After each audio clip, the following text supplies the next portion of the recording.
Welcome back नाज़रीन। Bulletin की शुरुआत कंदासीं हिन अहम ख़बर सां त कंबर में पुलिस पारां ॿिनि ॾुहारियुनि खे मुक़ाबलेबाज़ ज़ख़्मी हालत में गिरफ़्तार करण जी दावा कई आहे। अपडेट कयूं पिया त गिरफ़्तार थियल ॾुहारियुनि जे कब्ज़े मां रोक रक़म ऐं हथियार बि हथ कया विया आहिनि। पुलिस जो चवणु आहे त ॾुहारी 4 ॾींहं अॻु यूनुस लाशारी खे ज़ख़्मी करे फरार थी विया हुआ। ॾुहारियुनि ते मुख़्तलिफ़ थाणनि ते अरिड़हं केस दाख़िल थियल आहिनि। आगाह कयूं पिया कंबर मां पुलिस पारां ॿिनि ॾुहारियुनि खे मुक़ाबलेबाज़ ज़ख़्मी हालत में गिरफ़्तार करण जी दावा कई आहे। इन जा तफ़सील मालूम कंदासीं कंबर मां हाकिम ख़ासि कैली खां। हाकिम, छा तफ़सील आहिनि? जी, कंबर पुलिस ऐं बहराम पुलिस तरफ़ां ॾोहारियुनि जे टोले सां धारदार मुबैना मुक़ाबले में ॿिनि ॾोहारी रियाज़ चांडियो ऐं नादर चांडियो खे ज़ख़्मी हालत में गिरफ़्तार करण जी दावा कई आहे।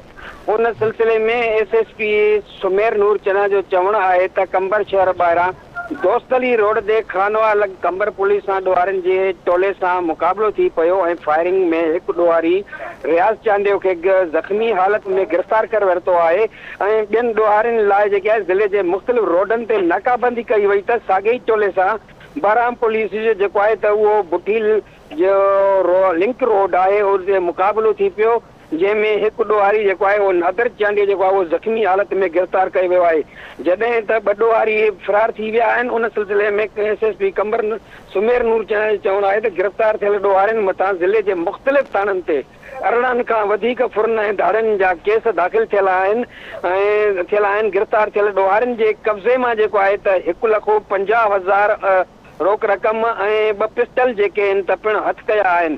गिरफ़्तार थियल ॾोहारियुनि जो जेके आहिनि त उहे 4 ॾींहं अॻु कंबर जे शहर मां जेको आहे त साड़ियुनि जो वापारी यूनुस लाशारीअ खां जेको लखें रुपया फुर करे ज़ख़्मी करे फरार थी विया। उन ॾोह जो जेको आहे त जांच दौरान जेको आहे उन गिरफ़्तार थियल ॾोहारियुनि जेको आहे उहो ॾोह क़बूल करण जो चयो आहे। जी ठीकु आहे हाकिम, वॾी महिरबानी अवां जी तफ़सील खां आगाह करण लाइ।